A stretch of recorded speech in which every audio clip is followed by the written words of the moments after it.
The way this kind of worked out was that my father had a student who wanted to perform in the Salzburg music festival, and so he said that he wanted to go to negotiate the concert, to negotiate the details of the concert, and we wanted to go on a vacation as a family to Yugoslavia. So through kind of he applied for permission to go through Austria and stay there for 4 days.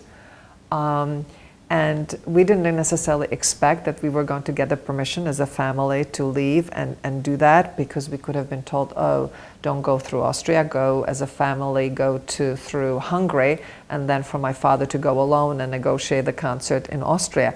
But somehow, for reasons that we still do not understand till today, we got the permission to go for 4 days to Austria.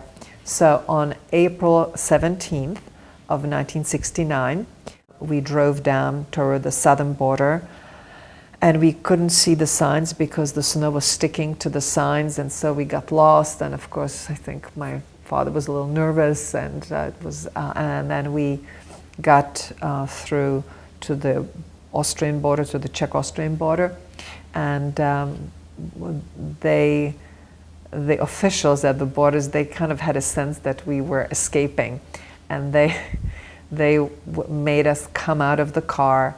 They searched through, even under the hood of the car, and they searched through everything. And the only thing that we had that would have been suspicious were English textbooks.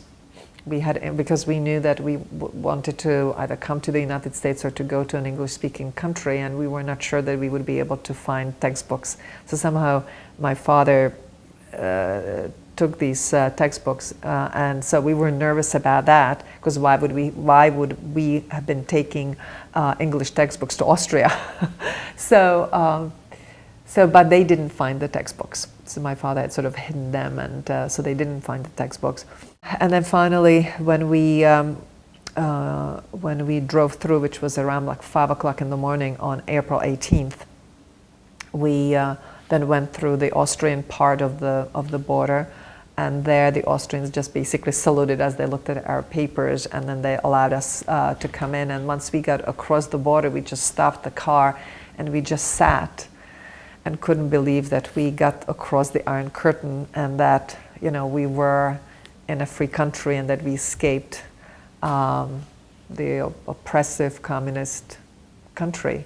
And yet at the same time, I think that there was also a sense of sadness of leaving your homeland, with the idea that we would never be able to return. We thought that this was a step where we would never return to Czechoslovakia, because we never thought that communism would ever not be there.